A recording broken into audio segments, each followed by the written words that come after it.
if I can fix something without saying something, I do it. I always fix something without saying something. If I gotta talk, we'll talk. Plenty of talking involved. I'm not advocating for just standing on the floor being lazy. But if I can fix something with a drill or a position or the way I set up the environment, that to me is a key in efficiency as a coach. So let's try a drill we work on. What I'm gonna do is give them some forehands. I wanna get a line of these kids and I'm gonna look at their stance. And I haven't seen them play that much yet, so I want to see if somebody is maybe a little stuck on closed stance forehand. And instead of telling them that I want them to load on an outside leg and get into a semi-open stance with 5 feet at wide, instead of telling them I want to really load up on the outside right leg and get an open stance forehand, I'm going to put the ball where I want them to go and see how they react to that. Based on what they do, then I will assess if I need to actually say it. So I'll run some of these tests sometimes, see if I can fix something without correcting them verbally. If I can just cue them in the right direction, I think we have a lot of success that way. So let's see how it goes. All right, guys. Can we get a line over here? Y'all are going to whatever. Ready for taking? Let's roll. All right. We're going one at a time. I would never in my life run a drill with this many kids one at a time, but for the purpose of our demonstration, that's what we're doing. All right. Guys, I'm just going to give you some forehands, okay? Just some forehands. No nerves. Nobody's judging you scale of 1 to 10. They're probably judging me. They're not judging you. So you guys are good. I'm going to give you about 2 forehands and rotate. You ready for this? Yeah. Let's go, Drew. We got 1. Right. Let's go, Samantha. You're not in New York yet. Okay, Samantha, jump in one more time. Everybody see it? Okay, Samantha, jump in one more time. I'm going to give you a wide forehand, and I want you to be as athletic as possible. Here we go. One more, Samantha. This is your workout for today. Here we go. A little better. Good. Go. Nice. Oh. Thank you. Don't let me down.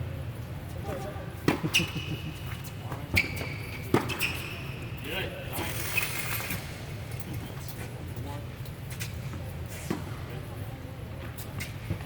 Good. One more. Again. Just get like a little bit more. I need a little more of it. Here we go. Better. One more. I say one more a lot. All right. Good. So, thank you guys. We'll be back. So, when we're doing a drill like that, you saw a couple post up and close things, right? So those are the ones that I would take in a smaller group or individually and maybe set them up in a way that's going to force them to do it right. So, it didn't really work as well as I hoped, giving them the wide feet. But I got another trick. Hang on.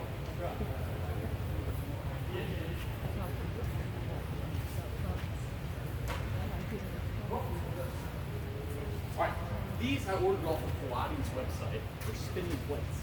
All it is sitting around and you spin and rotate. And the idea is a couple things. One, if I'm teaching a forehand, I can control their stance, right? It's fun. I can control their stance. I can get them to pivot and rotate and start to feel the idea of rotating through a shot. The big benefit in this case is there's no way they can close their stance. I'm going to get to control their stance.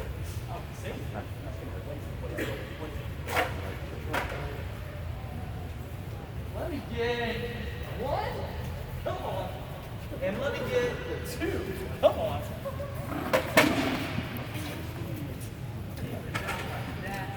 All right. Don't be scared. When they filled out their waivers, they're not getting sued if they fall, right? Yeah, I think my insurance is in effect, so you're good either way. Yeah. All right, so come on in. You're just going to put your feet on those. You're going to spin a little bit. Balance is going to be a little wobbly over here. That looks pretty good, Stinks. Does it feel weird or you want a little closer? Fine? All right. All you're going to do, take a practice. Let's take a practice. Good. All the way. So you're going to get all the way over here. Spin those plates forward. You got it. Have some fun with it. There we go. You got it? No? Okay. One more. You got it. Let me go. All right, you ready now? She's nervous, guys. Can we get a round of applause here for her? All right, she's doing great. All right, here we go. You ready? Nice. Good.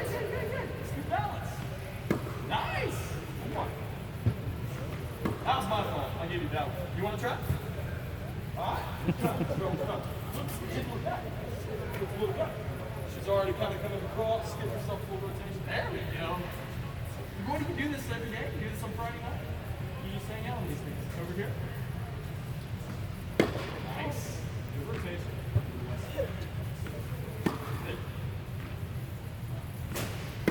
Love it. Nice. All right. Thanks, guys.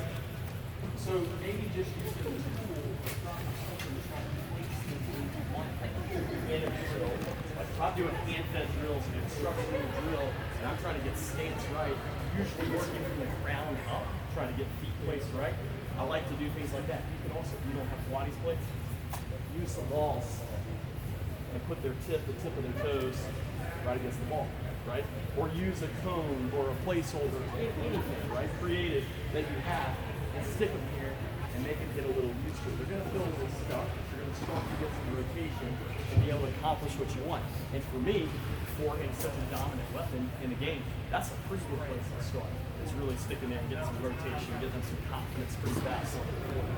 Make sense? Hold on. Okay. Okay.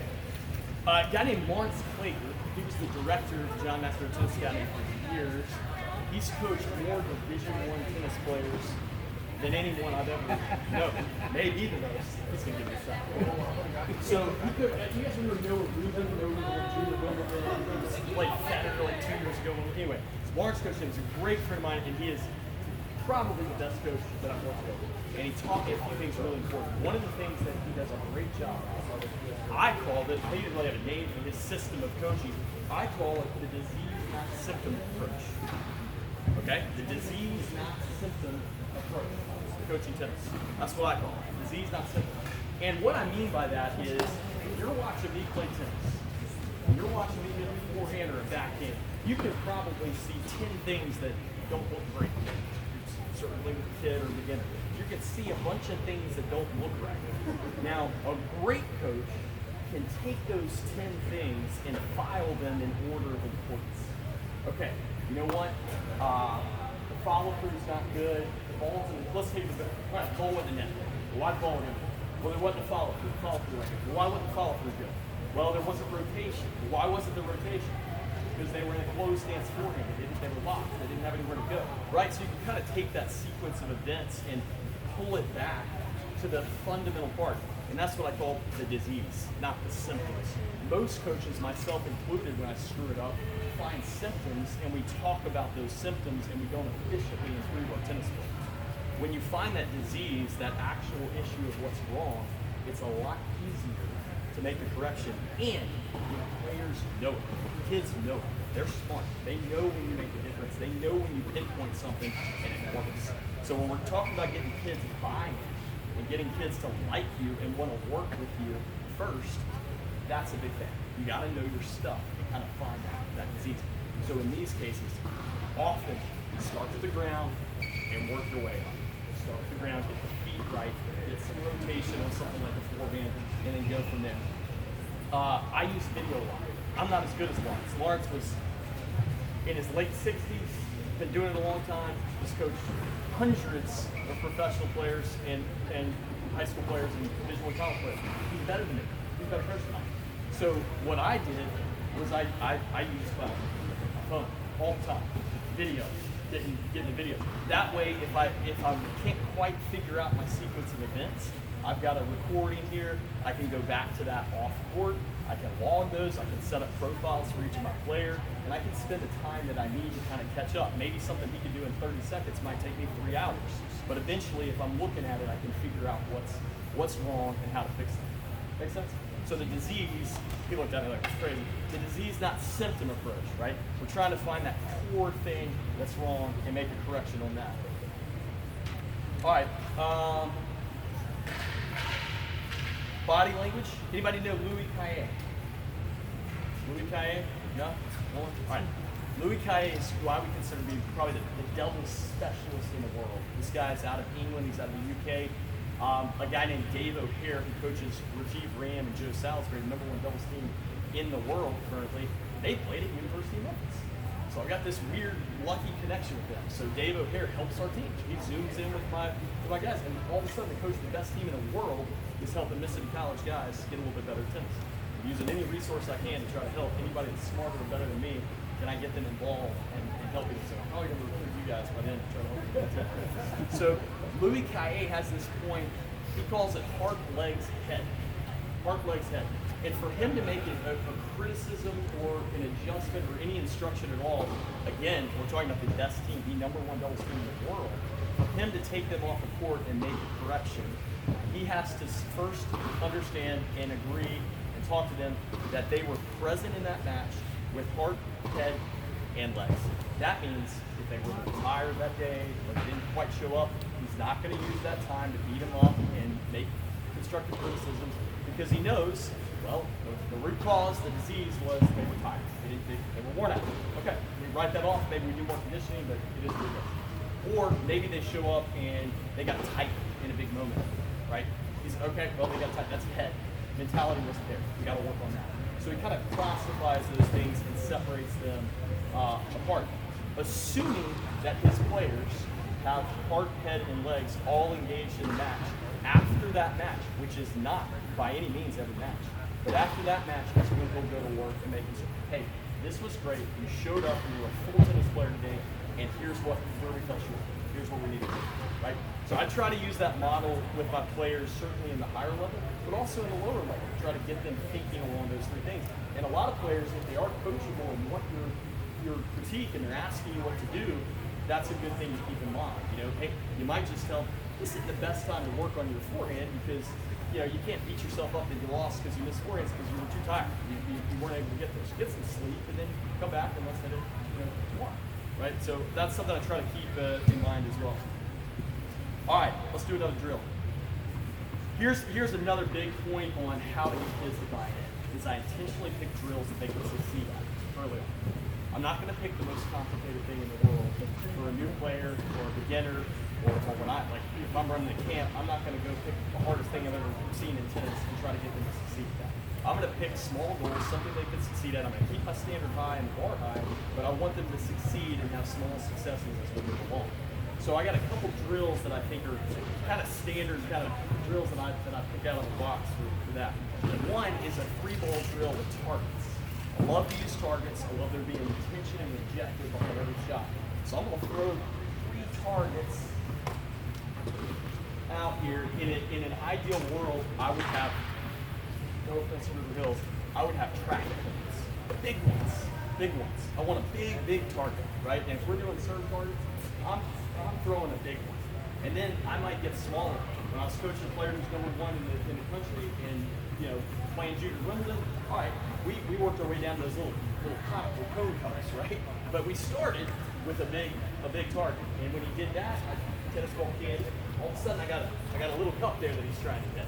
But that's as the level advances. When we're starting, I want a big, massive target, and I want them to hit it and feel good about water coolers. I use water coolers for my team. I got 12.5 UTRs on my team, and I got them out there hitting the water cooler, right? Because I want them to hear that sound, hear that pop, keep hitting it, and have small successes as we move along. So I'm going to throw these targets out real quick.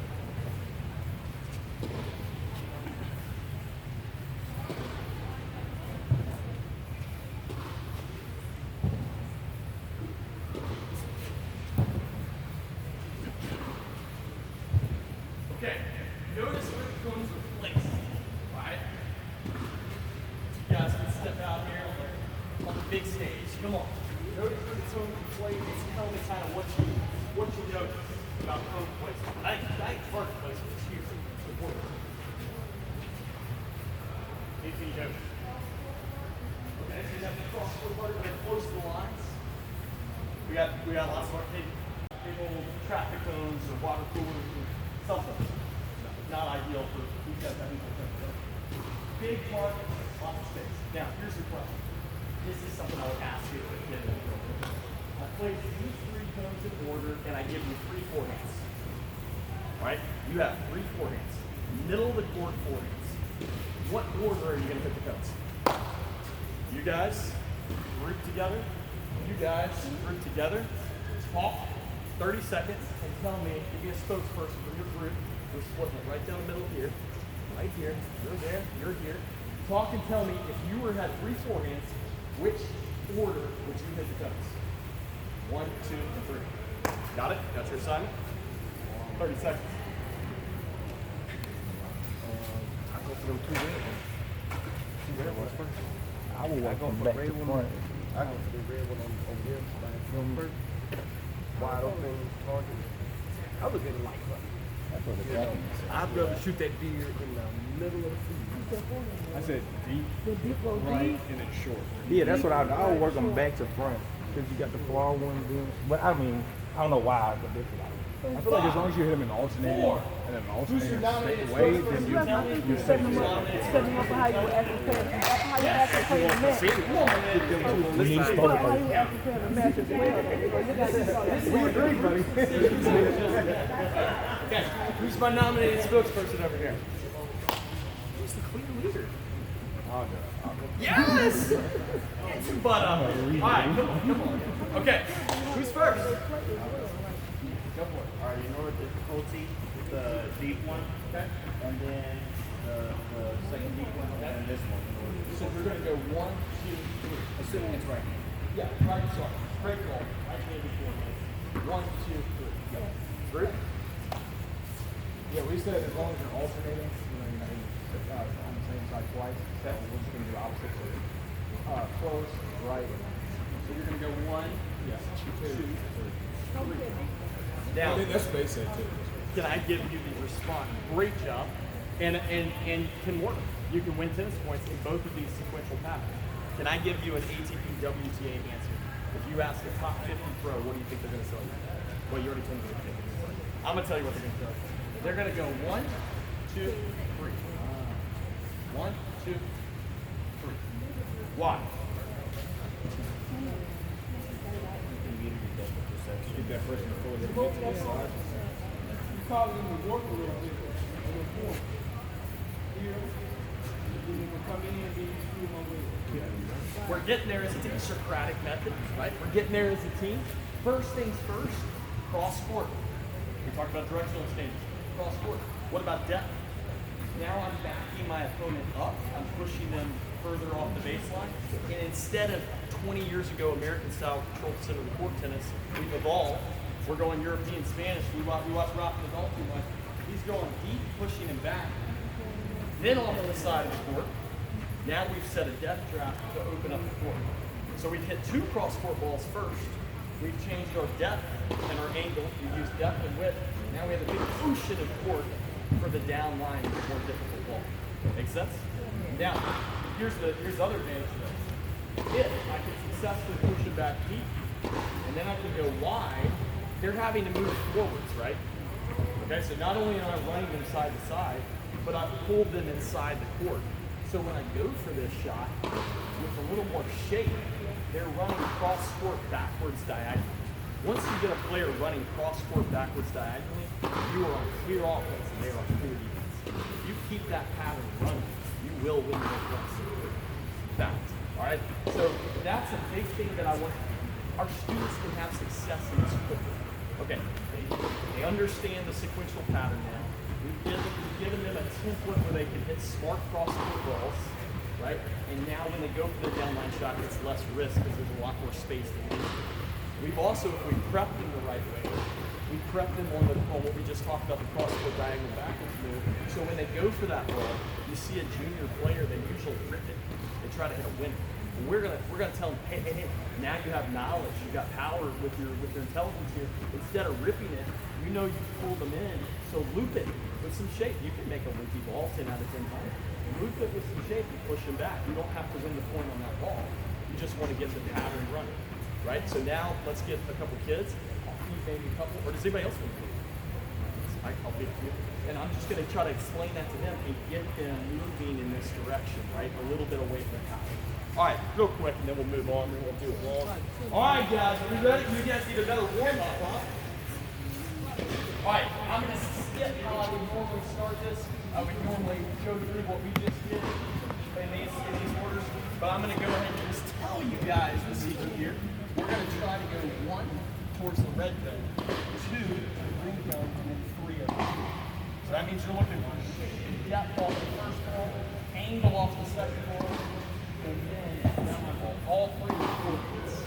Alright? Now, let's just get everybody just run through the line. So no pressure on this. Have some fun with it. Try to hit 3 balls.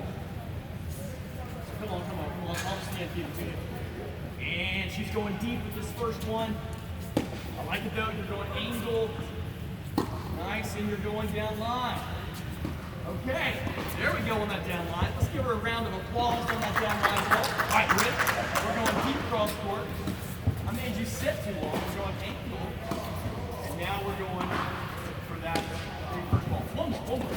You got this down ball. Fantastic, man. All right, good. You ready for this? We got Northwest Rankin representing. Oh, I got a lefty, sorry. I'm sorry. Are you two-handed on both sides? I like it though. Good. So if we're going ladies for that last ball, give it some shape on that last ball. Not a bullet. So we're going to go depth, run it, angle, and give you some shape on that first ball. One more. Lots of shape and height. More shape and height. I would like 10 feet over the net. I launch it out there. We're going to push it back. That's it. Good job, guys. I'll be back. So we can get real quick success just by looking at the target, setting the standard high, explaining, we didn't really explain it, right?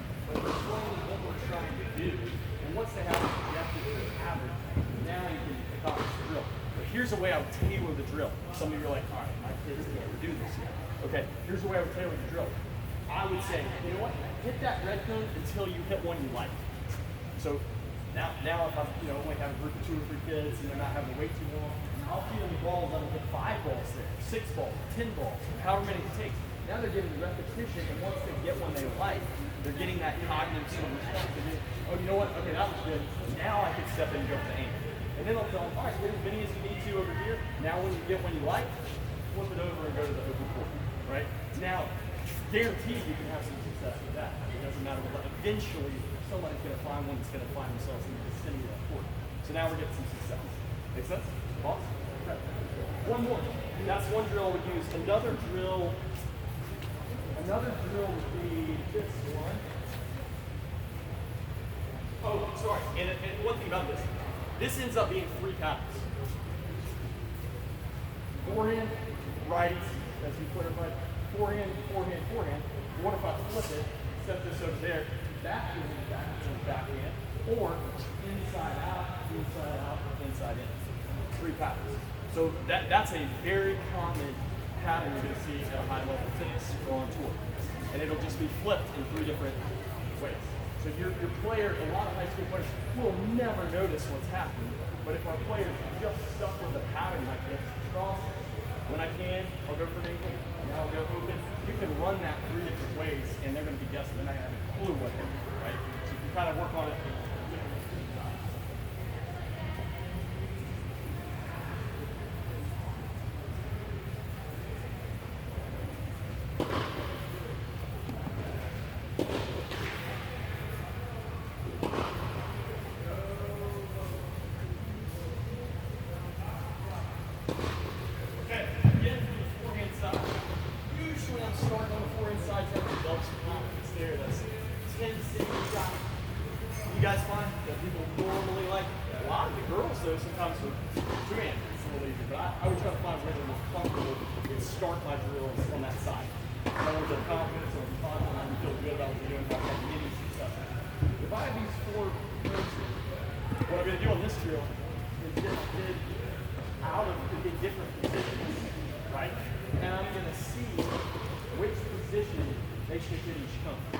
So I'm trying to now not just work my score, I'm setting a very high standard, I'm setting a bar for my kids that we've got a little bit of a checkerboard, a chessboard, and we're using dimensions and not just size. So in other words, if we're really deep, which cone might be front 10. If they get pulled out really deep in defensive position, which cone would be smart? The farm, right? I want to return that. I'm deep, I'm defensive, I want to get it as deep and high and heavy as I can back. Now, if they get into a wide situation, they're pulled out here. Now which cone might be a pitch?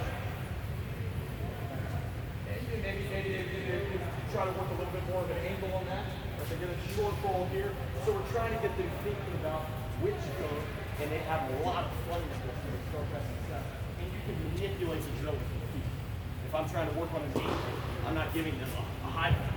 I'm going to give them a nice wide ball, a nice ball that sits there that they can roll tops to. If I'm working on slice, I'm going to underspin the feet to it, right? If I'm working on the high heavy ball, I'm making it a little bit more tight on it. So I can manipulate the drill a little bit to help them have success.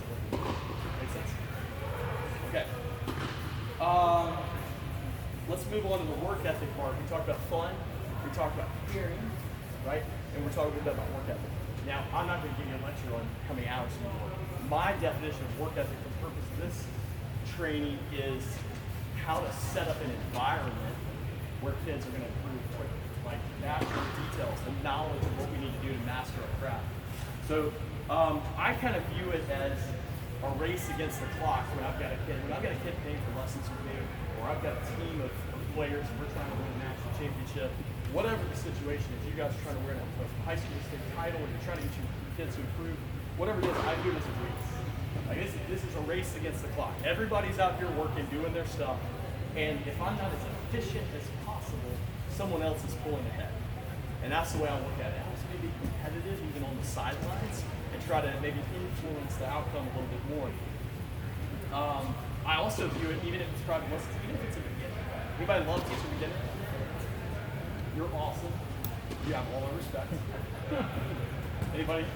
Who would love to take the highest level player, travel around the world with them, and coach the highest level player?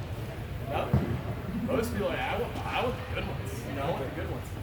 The ones that want to get, those are tough questions. Sometimes beginners are tough out. But what I want to do in that situation is avoid burnout. I want to hook them on the sport. So I try to challenge myself in those situations where I got a beginner, maybe somebody kind of talented or is athletic. I want to find a way to make them love tennis and keep coming back out on tennis. That's a big objective for me. Way before I'm thinking about how good they are. And I got the parents, especially in New York, with all these, they got money. And New York, can my kid be a pro? Well, your kid's 4, and I'm not sure. Like, I don't know. But let's just get them to love it. Let's get them to enjoy it. Let's get them to keep coming out. Have a good mentality with it. Kind of see where we go. So that's a big one for me. So it's a race. It's a race. I don't want to waste my money. Yeah, whatever it is, it's a race. So I think that's a big thing for work ethic is kind of treating the lessons that way. All right. So setting up the environment. I spend a lot of time. Those of you with 25 or 30 kids, I have big teams. I have a men's team, a women's team, and most of the good teams that I'm competing against have senior coaches. So I've got a little bit of a challenge there that I want. I think it's awesome. I want the men's and women's teams, and I want to win national championships both at the same time. I want to be the first person ever to do it, right? So that's a good challenge. But what I have to do is set up the environment in an efficient way because I don't have as much time with each player as I want. Anybody relate to that? You can't. There's just not enough hours in the day or the week to spend with each kid. So you've got to set up an environment that works. So the way I do that first is by coming up with 3 rules. One rule is safety. No balls in the court. No balls in the court anywhere. If I'm serving, we put the basket back here and I have the kids back behind the basket. I only do 2 servers at a time, not 3 or 4. I've seen disasters happen on the court. I'm sure you guys have too. So I'll have those rules in place. Nick Bollettieri said a rule that's not enforced is just a suggestion. So if you're going to have a rule, you're going to enforce it. So I keep it clean and I keep it short, I keep it concise, and I only have 3. Safety one is big. I've got a few elements to that. The second one is staying positive in practice. And the way I explain that to my players is, what's the difference in practice and competition? Practice is to improve. So about competition. Competition is to win. Execute what you did in practice. Execute what you did in practice. Let's take the junior tournament system. Still a best of 6. Junior tournament system. Let's say you play 20 tournaments in a year, 15 tournaments, 10 tournaments in a year. They're only counting the top 6 results. So when I've got crazy tennis parents, I'll be all of them. When I got crazy tennis parents, that's the first thing I go through with them. Well, she got her first level 4 14s. I had a conversation with her this week. Her first level 4 14s. She's really nervous. Well, okay, take some pressure off her. What's the first thing we can do? Explain to her how tournament points work. It's a best of 6 system. You don't have to play your best in every tournament. So I like to treat those tournaments in that stage as another part of the week. You come to practice with me for your lesson, you go to play a practice set, you go to the gym, you go to your tournament. What's the difference? Go, just play, put the pieces together. Now if we're playing state high school championship, that's different, right? You guys are playing for a title or something like that. Now we're there. We hope we've developed at a point where we can succeed and compete at the big stage. But in the meantime, we're in the developmental stage, like maybe I use my fall this way. I don't know how you guys' structure is, but I'll use my fall to throw them in a bunch of tournaments. And I care less if they win or they lose. I'm trying to get them matches. I'm trying to get them to improve specific things. I'm trying to be very specific in what we do. Because what I care about is winning a national championship. And that's months down the road. So I just need to give them reps on that. So I want to set up the environment. Safety, I explain the difference in practice and competition. And then I explain to them why it's so important to be positive. You can't slam your racket. You can't get negative. You can't ball slam. You can't yell and curse and scream. You can't do these things because we're preparing for competition. And practice is the time to be creative. It's the time to practice. It's the time to fail. Try new things and fail. So I encourage them to get their hands dirty, do different things, be okay with construction projects when we're working on stuff, and be positive while they're in practice. If you get kids to do that, you're winning in a big way. All right, the last rule, and I think it's maybe the most important, I guess, safety.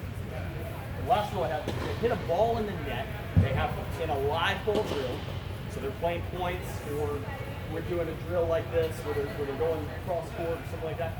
They have 3 seconds or less to go clear the ball from their side of the net and get back to the position to play. And I run this with every level of tennis I play, beginner up to my current college players. Watch. They get sick of running to the net. Genius. They get sick of running to the net. So they start to make that self, I don't have to say anything. I just set the rule in place to create the environment. I don't have to be the guy over there saying, don't hit the net, hit the net. They're always hitting the net. I don't have to say anything. Right? The wheel on it. I set the environment in the culture, and the kid doesn't want to run to the net. It's basically a sprint back, right? I don't like to punish them running, but it's basically a sprint back. So they figure it out pretty quick. You know what? I need to put a little more height and shake on that. And that'll happen fast when you're getting success there. So that's a big reason. Why else? They can't sit there and think about hitting the ball to the net if they're going to the net. You know what? It's my time to do something about this. They can't think about hitting the ball to the net. They gotta go quick. All right. Let's take their mind off of it. Pick you something, man. What you want? Take Hat? a grip. Grip? All right, let's get you some grips. Pick you something. What do you want? Hat? Okay. Guys, that's a big one. With a sport as mentally taxing as tennis, gladiator sport, you're out there by yourself. So that's a big one to me. In practice, you're controlling the environment without having to tell them. When they miss a shot, they get in the habit. My players quickly get in the habit. They don't have time to hang their head, do this, go bump their racket. They run. They're going to the net, clearing the ball, they're coming back. And most of their errors start out in the net. They miss the net, miss the wide, miss the ball. Most of them are in the net. So I like those 2 reasons a lot. It's a simple rule, but it controls the environment to help me get expand successes over and over again and get repetitions in practice for my kids to get better. Do I need to, I guess we could try it. You need to see it. Yeah, You want to see it? First. Everybody. I need some volunteers. Let's take 4. I need 4 victims. 2 victims over there. Move those cones out of the way, please. 2 over here. All right, you guys are rallying down line. Do not, under any circumstance, hit the cameraman. You're rallying down line. I move. Okay. All right. Nice and loose. We all know you haven't warmed up. You're good. All right, just a few down line. You got 50 feet in that ball through. Hey, you maybe switch a couple of those back. All right, so you're going down the line with these guys, and I'm going to give you 1 rule. You ready for this? If you hit it in the net, you have 3 seconds to go clear the ball. Clear the ball and get back. Or hold the ball and keep it and get back to that point. You're rallying with her. You 2 rally. Everybody clear on the rule? 3 seconds or less. You hit a ball and you miss it in that, 3 seconds to get ready to get that ball. Go down. Ball. Two. Number two. Let me ask this question. What happens if the ball, so she hits this ball and hits it in, and then the ball is on the other side of the court? That's a good question. I guess we would all clear it, sprint it, and move. All right, you guys good? You don't have to wait on me. Up. 2, 1. And I like to do a little countdown to some energy.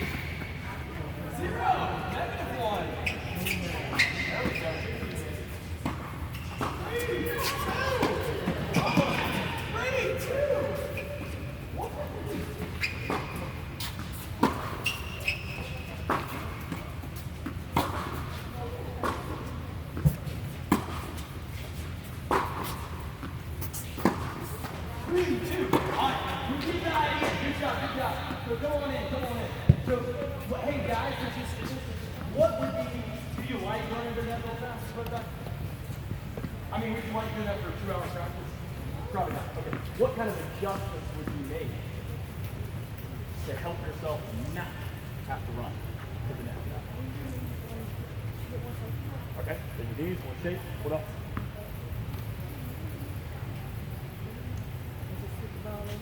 Ultimately, more height. Maybe if we put a rope like this one, 3 feet over the net, a rope right around there, and trying to surpass the rope, or at least hit the rope, right?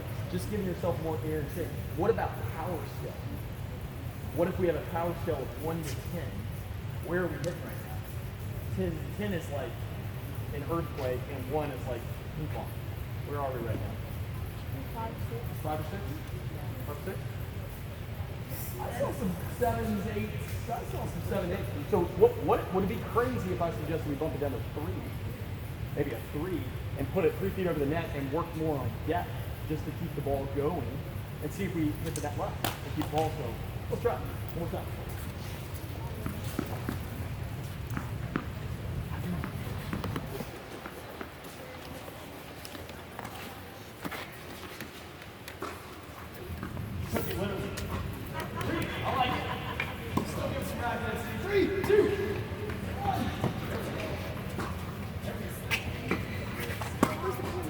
You're good.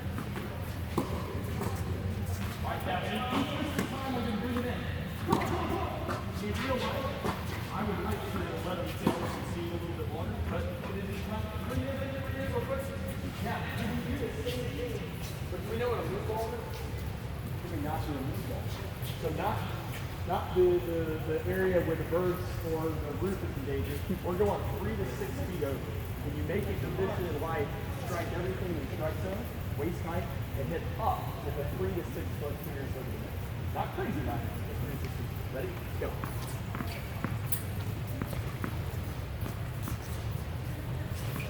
I'll clear it.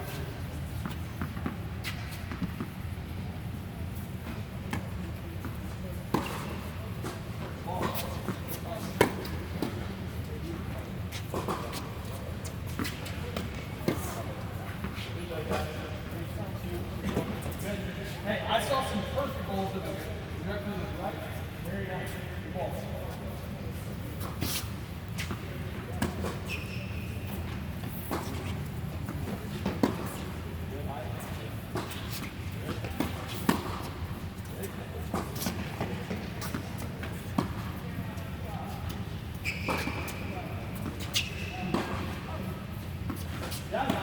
Bring it in. Good job. Good job.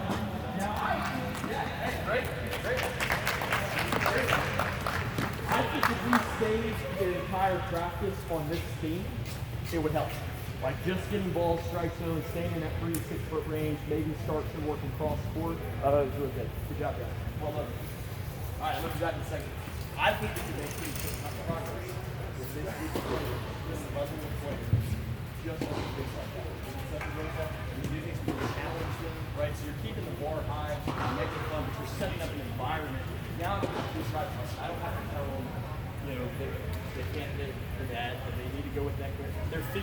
out a little bit more organically with the environment itself. So I think that creates efficiency in development. All right, let's look at kind of 3 buckets of drills.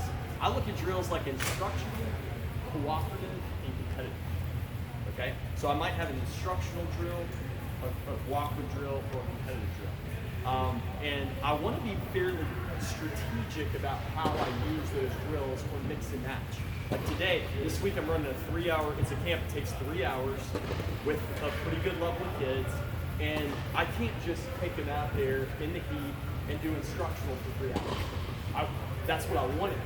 That's what I want to do. I think in a week, give me 15 hours with those kids, I think we can make some serious progress. But they don't want to do that, right? They don't want to come out there and listen to me talk and work on instructional drills for 3 hours a day. So what do they like to do? They want to hit live ball. They want to play. They want to play variations of points, right? They want to kind of compete against each other. They want to take long water breaks. They want to laugh. They want to have fun. They want to enjoy their experience. So my goal now as a coach is how do I mix these drills up where they have a good experience and they get better? I need them to get better, but I need them to not hate me and like their experience as well. So how to do it. So what I did the first 2 days was instructional drills for the first 30 minutes. And I would rotate the course to keep it moving fast. So if I got 20 kids, I think I had 4 coaches helping me, 5 coaches helping me. So 20 kids, so I had 4 kids with a coach. I understand this is not always possible. It's never possible for me with my college players. But in this situation, I'll have a coach and 4 kids across 5 courts, right? With a basket. And we started with instructional drills, kind of like what we did on the forehands. We worked on their stances, we got their stances right. One court's doing forehands, another court doing backhands, maybe another court doing whatever they tell the coach they want to do. Something fun. Tweeners, I don't care. They can hit tweeners for 20 minutes if they want to. Something that they enjoy. And then I'll rotate those courts and make them move. So we're doing instructional drills, but it's fast-paced, it's energetic. I got music going, I put speakers out. That was the first thing I fundraised for. How do I get music out there? I need some energy, I need some light. I want them to enjoy it. All right, so example of instructional drills, we kind of did the hand-fed. Anytime I'm working dead ball drills or hand-fed drills, it's for the specific purpose of getting stances right or timing. I have some high-level players that have their stances perfect, but they want to work timing before a tournament. They want to get their time, they want to feel it, they want to be perfect. I don't love that, but I got players who love that, so I give it to them, right? We'll give timing drills before a tournament. So instructional may be one of those 2 reasons. I think there's a time and place for that, and lines moving. What I usually do is, let's do it. All right, guys, y'all ready? We're going 4 balls, rotate 4 balls, and you gotta pick them up. All right, we got a long line, we got no extra help. The school budget didn't allow for it. I have no choice, but I gotta run a long line and hit. How am I working that? All right, we're going 4 forehands, grab them and pick them up, and set them, you can set them right in the basket, come around this way, set in the basket. We're going 4. Nice, good semi open. Love it. And go. Next is up. There we go. I got my left knee. It's up. Good. Love it. You guys are picking up on this net roll fast. Very nice. Team still. We got 1. We're doing a dead ball drill, so I'm not going to enforce that net roll right now.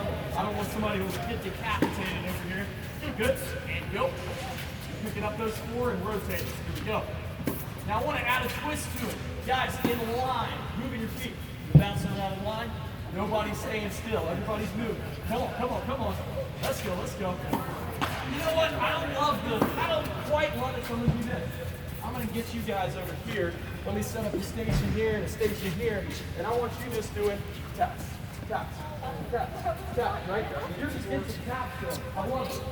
You're keeping my energy, even though we're doing instructional. Where are my taps? Come on, tapper. 1 more. And you're out of here. Good job. Who's next? Glad to go. 1, 2. Now, once I start to get them occupied, and I don't have to worry about the fact that I have 11 or 12 kids on 1 court, how am I making it productive for each person? I can kind of get them occupied. I can get a few moving over here. Now I can start to take a little more time to maybe do some explanations, right? I can start to work on at least stances.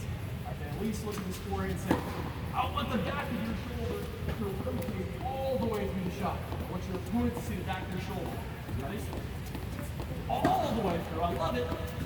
All the way through. One more with Mike. All the way through. I like it though. And go. Good. One more. That's right.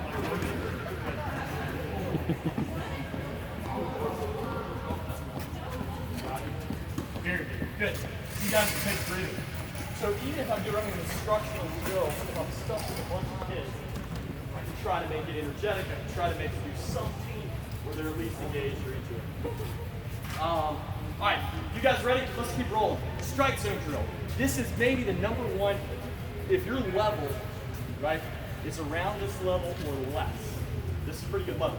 If you've got kids, if I get kids that are not quite at this level, okay. Here's the big one. This is one that I find a lot of success with. Strike zone drills. I want to now have every kid hit it at waist height. So I'm going to try to feed them a ball that's high, and I'm going to teach them how to let the ball peak and drop into their strike zone. And I'm also going to teach them to take the ball on the rise. So I'm going to try some on the fall and some on the rise. And I'm going to see which one they like better. I'm going to kind of explain to them that difference in you can't just take every ball up here. We want nothing over the shoulders. We're not going to let it slide if you hit it over your shoulders. We're letting that ball peak. Tell me when it says peak. When it's falling, you're hitting it back up, right? So we'll do some drills like that. I can do those off the feed, a dead ball feed to control it, and then I'll use a rack ball feed, and then I'll have them work as they progress. I'll have them work with each other, right? And I'll start beginners that way a lot, just to try to get them hitting in the right strike zone, getting their feet moving. Yeah. First question? No. Okay, sir. 1, 2, 3 rhythm drills. So let's try it. 2 victims. 4 victims. Somebody that hasn't hit yet. You ready? 4? Okay. You 2. Here's what you're gonna do. You're gonna call out 1. You're playing against each other. You're gonna call out 1 when the ball gets strings, 2 when it bounces, and 3 when you hit. You're gonna do the same thing. 1 when she gets, 2 when it bounces, 3 when it hits your string. Who are my other 2? You good? Who are my other 2? Did you do the instructions? And you're on the side. All right. One here. All right. So you're calling. I want it out loud. I want it energetic. So when you each ball, immediately you're saying 1. Go. 1, 2, 3. Good. On this side. Drew. I can't hear you, Drew. 2, 3. And you can move off a little. 1, 2, 3. 1, 2. I got you. Right here. We would normally take out 30 seconds left. We're going to keep rolling. Down. 1, 2, 3. Good. 1, 2, 3. Good. 1, 2, 3. Wow. Good. 1, 2, 3. All right. Hold it. Blocks in your timing. Impossible not to concentrate when you're running a 1, 2, 3 drill. In fact, I got an insider tip for Roger Federer that he does this mentally in a 1, 2, 3 rhythm drill, right? As soon as the opponent hits, you're hitting 1. As soon as he bounces 2, 3 when you hit. Now your eyes are engaged, right? We talk about tennis, we've got eyes, feet, hands, in that order of importance. Eyes, visual ball tracking is most important. I need my eyes up here, I need to track, anticipate, then my feet get in position, then my hands get in position. As coaches, we tend to reverse that. We look at hands, and then we go backwards. So the more you can look at ball tracking, vision, things like this that make you track the ball and get into position first, I think the more success you have. You'll start to get more time in between your hitting. This is a good thing to try for beginners, but you'll have to kind of progress them to this point. You can do it. Let's table it. Bring it up to you now. And you're going to do it immediately. 1, 2, 3. 1, 2, 3. No big hits. Just bumps. Just bumps. Right? So.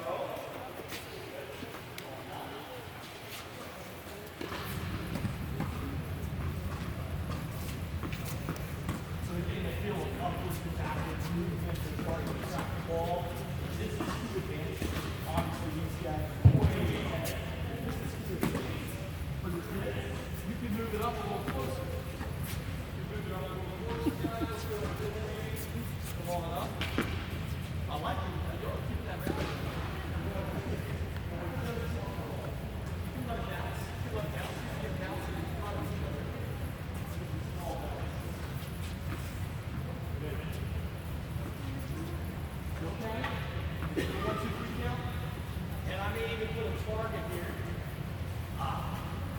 first person involved gets a prize.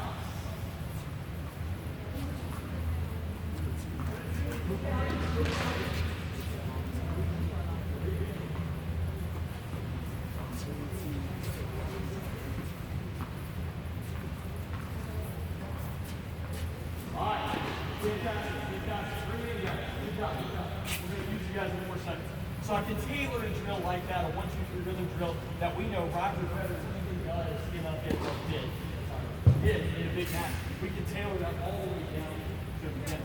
Try to get them rallying, because we all know you get hooked on tennis when you can keep the ball. You can start to rally. Pickle, it might say pickle. Once you keep the ball moving, people enjoy it.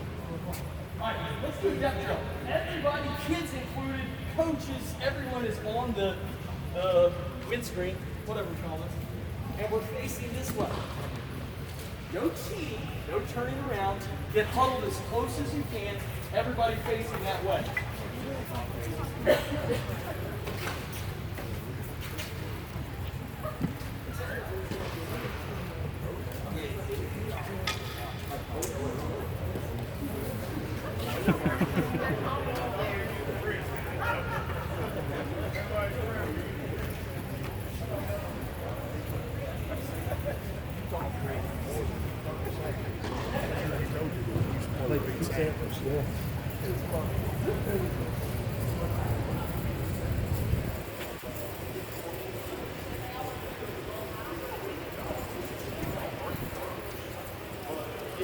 Okay, guys, no cheating, no cheating, no cheating. You're doing great.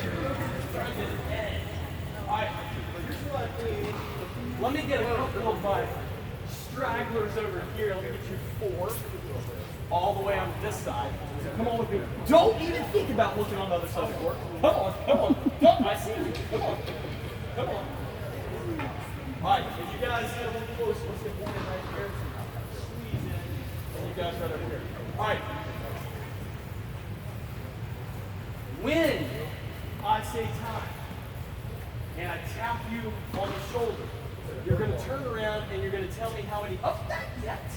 You're going to tell me how many inches or how many feet the ball is from the baseline. There will be 3 tennis balls. Work from left to right.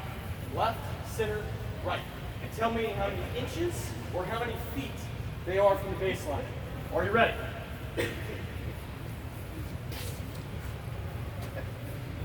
6, 7, 8, 6 inches? 7, what is it? 6 inches? 8. 8?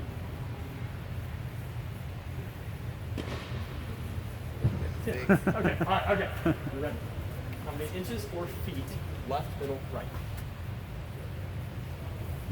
Those 3 in the court, how far are those from the baseline? Start with the left. Yep. 3 inches? Middle?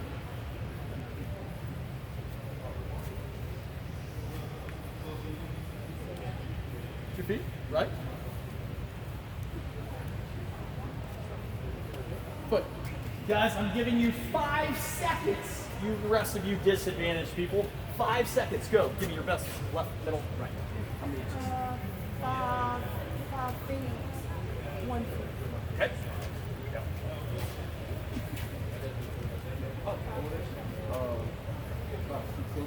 About 3 feet to about 4. Okay. 6, 3, 1.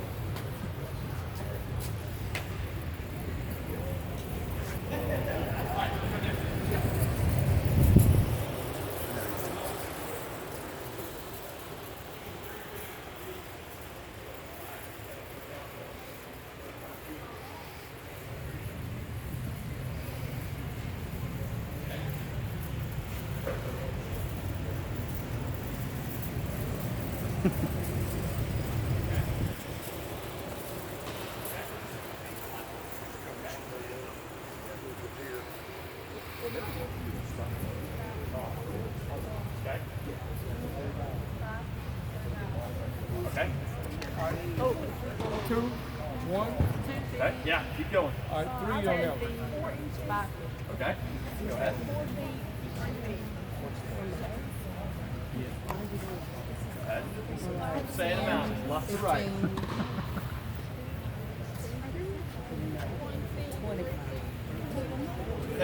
Left, middle, right. 3 foot. No. Left, middle, right. How many inches, 4 feet from the baseline? 5 inches, 20 inches. The 3 balls on the other side of the court. In the back box. We didn't hear the instructions down. Oh yeah, you're good. We didn't hear the instructions. So now you get to come up and see if you re-guess.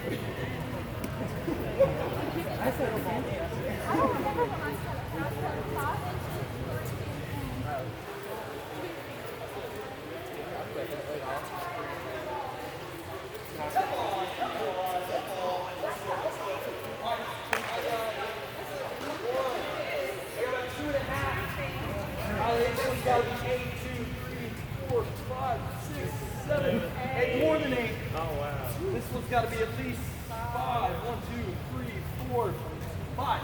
All right. What are we learning? Our depth perception is I don't want to say it's not great, but our depth perception is different than the reality. Right? Did anybody, were these balls closer? Were these balls, everybody I think had the same reaction. Thought the balls were closer here than the others, right? And I've never, in years of doing this sort of demonstration, never had anybody get them too close to the line. It's always this way. So depth perception is very different than reality, and depth has to be trained. It has to be practiced. It has to be trained, right? So we do a lot of depth drills. We're talking about instruction drills. That's a big one that I'll do. Is I'll set up, you can use the service line, or if you have a blue line, some of you have the U10 lines, blue line there, or you can set your ball up 8 feet. But I'll have my college players run this a lot. Again, as players advance, you can do this at varying degrees. You can do it with beginners in the service box. As players advance, you get full court. I'll have my college players do it to 8.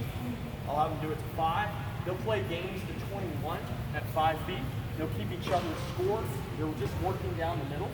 They're not trying to win the point. They're trying to just work down the middle for rhythm and depth.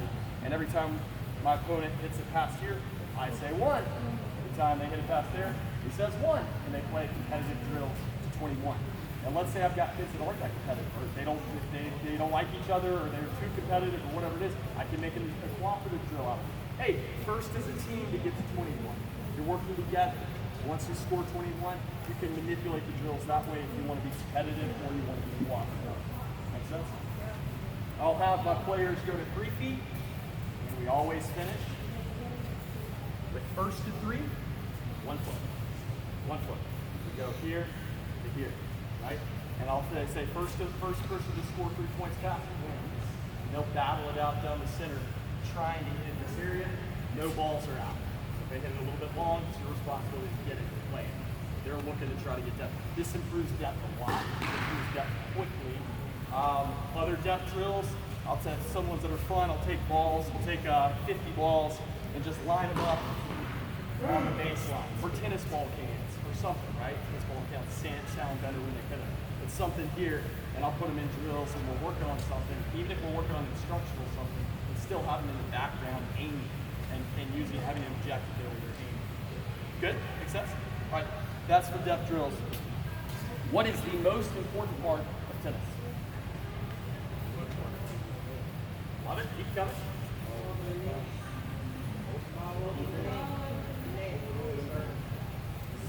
Yeah, most important shot, serve. Depth is huge. Let's take it back a notch. Think outside the box. What do you think is the most important part of tennis? Okay, there's the middle. Middle. Go along that line. Watch the middle. Join it. Consistency.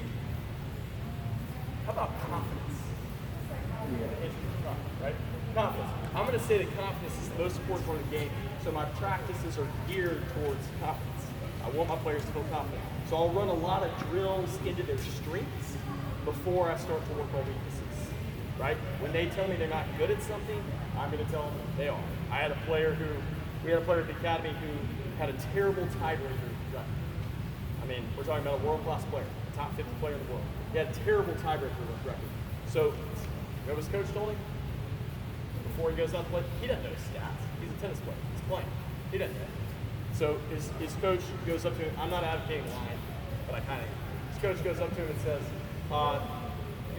gets in between they split sets. They're going into the third set. They're playing a match break in the set. He goes up 2 sets. You know, this perfect. I knew we'd get here, and I'm so glad to play the third set break this year. And starts to turn around and walk off. And the guy's like, wait, I thought I lost a bunch of tiebreakers. I said, no, I've been tracking tiebreakers for the last year and a half. You're amazing at tiebreakers. You always win tiebreakers. You're unbelievable at big points. You win tiebreakers all the time. Oh, I didn't realize that. I hadn't been tracking my stats. Okay. He goes, wins the tiebreaker. Right? He was terrible at tiebreakers. But from then on, he's winning tiebreakers. It's mental. It's just like that. You flip the switch, right? You've got to have confidence in what you're doing. You don't need to overthink it. I'm an overthinker as a coach on my own. I don't want my players overthinking. Just play. Just play tennis. Play tennis. Play tennis. All right, so confidence. Here are practices towards confidence. Attention spans we talked about are short. Run games, maybe approaches. Right? Drills, things that are games, they're fun. Some people want it. My guys are confused. How many of you kids, how many of y'all like to just play once? And you just want to play once and win and beat them? Any of my girls like to come out and rally for 20 minutes? Just bet? Yeah? Okay.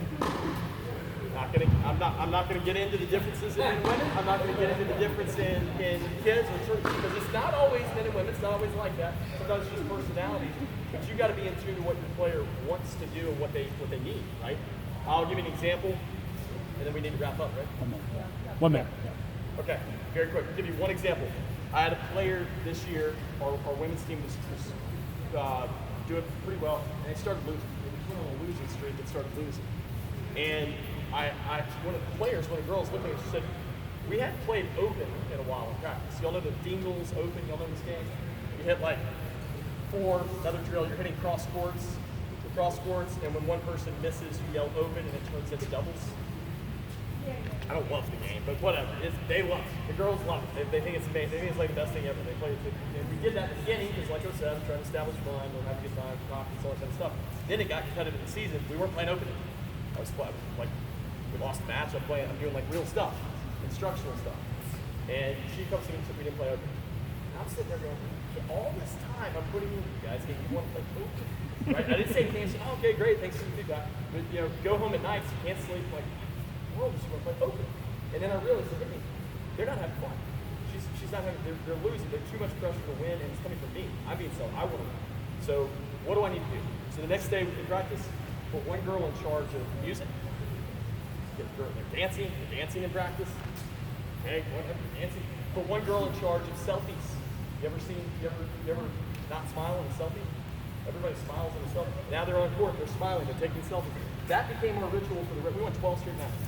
That was our ritual for the rest of the season. Selfies in practice, selfies before the match, music, fun, energy, making sure that they're enjoying it first, right? Guys, there's lots more, but I'm out of time. Good stuff. Michael, really appreciate it.